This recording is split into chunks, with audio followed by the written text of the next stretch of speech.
recording we're making off of an old recording, and this was made about 1958 or 59 down at Frank Nigro's house. This is when Lorraine and I was probably when we was first married or going together, and my brother Richard was down there with us, and Papa was telling us about a story, and he told us before about when he was a little boy, and he caught some snakes, and we wanted to get him to record this, but he never would, so we tricked him into recording this thing. We had the microphones and the recorder set up, and we would con him along and talk to him and try to get him to tell about this story. So a lot of places we re-emphasize a point or something to get him to go ahead and tell about this story. So this is the way it went. Talking about holes. Did he ever tell you about that? His nature. That snake in that hole. Every time somebody says something about a hole, I think about that. I was throwing that snake in that. Yeah. What happened? Oh, I caught a two rattlesnake, you know. I was a kid then. I was just coming from old country, you know. And one day I was herding a bunch of young lamb and nanny goats, you know. And I had some of them dry goats too, you know, the one that wasn't fresh, you know. And bill goats and stuff. I had stuff like that, you know. I was herding, you know. And on one time I see two snakes by some bushes, you know, two. And they see me going, you know, on that little trail, and they turn around and stick themselves under a little rock. And the bus piece of rock about big as the one that in feet over here, you know, about big as his feet over here. So they went under there, was hollow to there. And there was about, that rock was about big as his feet, fake, you know, but about big as his feet. What's going on the ground like that? They stick themselves in there, and they were stuck together, you know, like a dog on the beach, you know, just stuck together. So I had a little coat I brought from old country. And I see them one pull this way, one pull the other way, just like a dog, you know. And until last they made it to go onto that rock. So I looked for something to raise a rock up. And I did. And I went to see there used to be some old farmhouse, I guess, many, many years ago.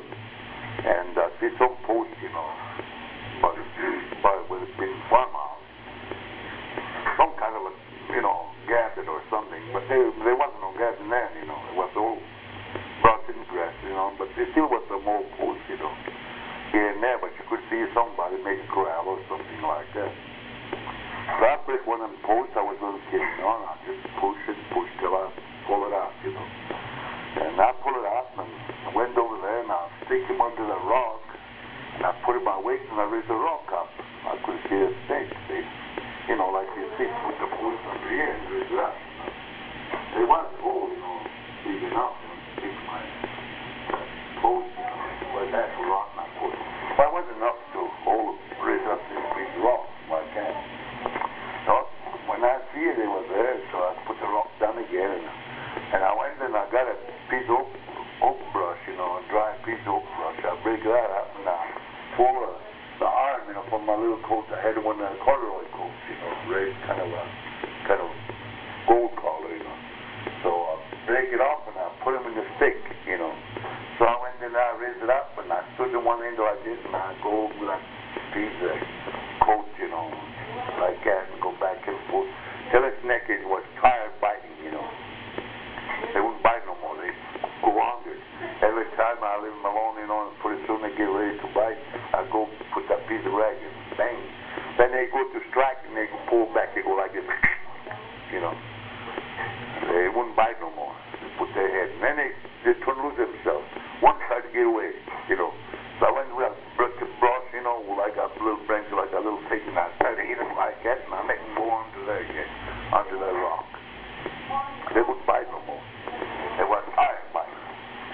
So I push them under the rock, and they stick their head under it, you know. They wouldn't bite no more. You know, they stick their head under it. So I went to look for a buck. I lit a rock again, and I looked for a buck. Come back, you know. When I come back, they was ready to strike again, So I put the coats again, you know. They strike one time, and it's all, boy. And they won't strike no more, they put their head back again. They were tired striking. I guess they had no poison no more, you know, and wouldn't strike no more. So that's a pot of bucket.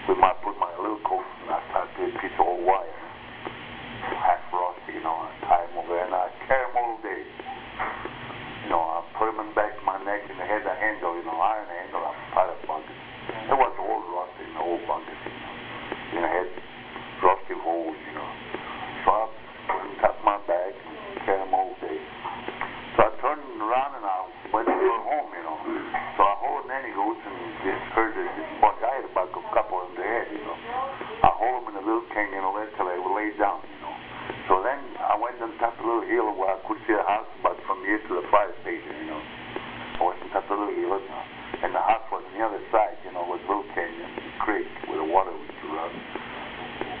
And I figured out where I could put a snake to scare somebody, you know. How much sense I had. So it came into my mind, I told it was the best place. Just about a couple of days before it had been raining, you know, and the damn mounds, you know, they had it all over that damn toilet, you know, outside toilet, you know, and the water running, and that damn thing was putting their half full of water. I said, somebody got to go shit through it. And I threw me in there. I said, when they see them snakes, they jump right out. So I did. I ran myself through the creek, down the bottom of the big creek, and come up by the horse barn, and I went directly to the toilet. I watched myself, see if nobody see me, and I went through the bucket, and I dumped that snake in the water. And that snake, when I put them in the water, they go like that, you know.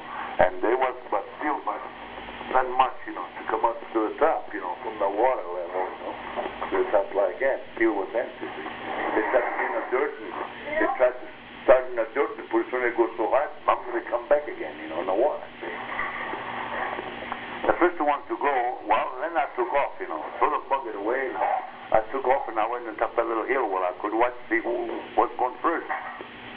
My sister was the first one. That one is in California. She went over there, boy, and she ran from the house and picked over there. I guess when she was run over there, she heard noise. You know, then the snake was trying to climb up, and then, bum, they come. Well, she don't pass nothing. What the hell is making that noise, see? So she jumped up and looked in there, see? And she says, damn thing snaking over the water, see? Oh, and she took off. Oh, snake, snake, snake, snake. And Natalia would say, leaper, leaper, leaper. You know, we say leaper, see? Leaper, leaper. She would start to say. And everybody come out of the house and used to like a bunch of prairie dogs, you know. My uncle had a house over there, and my father had a house over here, and he got it like one over here and one over here, you know. My mother come out, my cousins, everybody out. It was a nice warm day, you know. It wasn't around about June, you know, middle June, you know. It was a pretty warm day.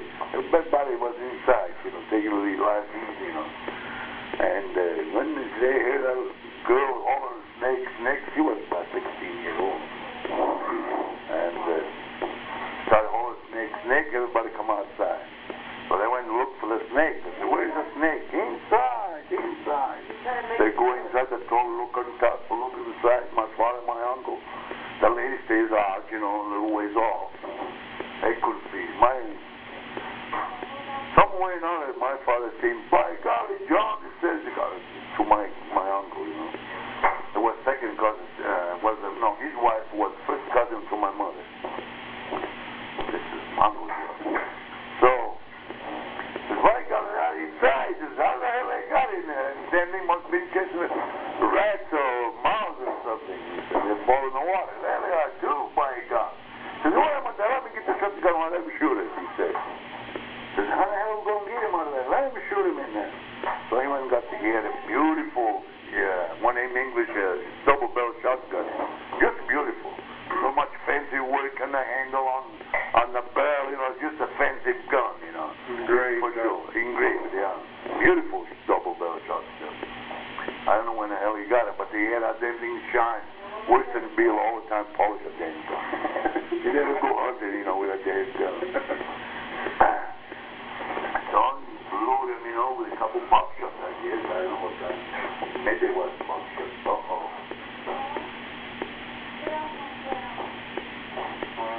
So, my uncle went to the shoot. Let me have my father and my dad like I said. Let me have him, because he was a sharpshooter, see. He was better to handle a gun better than my uncle. Let me handle it, let me shoot it. Okay, go ahead, shoot it. You know, my uncle. So he went over there and put the barrel right in the hole, you know, put it on the hole.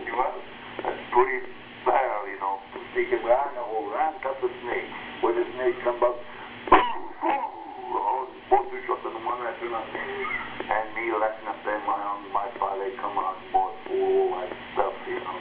And that gun was just splattered all over, you know. And then stuff that we shoot him like that, you know. Just jump right up, you know.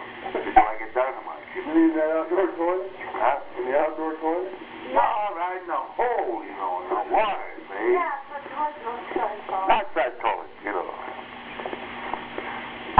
You remember those guys Scientology? Yeah. So the water, you know, the splash of whether he hit him, just right up the top of the snake, and the snake goes around like this, you know, in the water. Swimming, you know, and he just, when they come to his side, boom, you know. Full barrel, full my daddy come out of there and just go like this. He said, come by, Johnny, come by. He was half blind, you know. He got the needle of gun to my uncle, you know. No, you go clean it, you go clean it. He wouldn't touch it. He got there, the gun was splattered all over. Boy. And I me under that tree over there at the top, laughing. I'd done something. I was, you know, I can't have done the snack all day. But it was worth that lesson, boy, I'll tell you. Did they ever find out you done it? No, I don't told my dad until he come in over here in 1940, 51 or 52. 1952, 51 I told.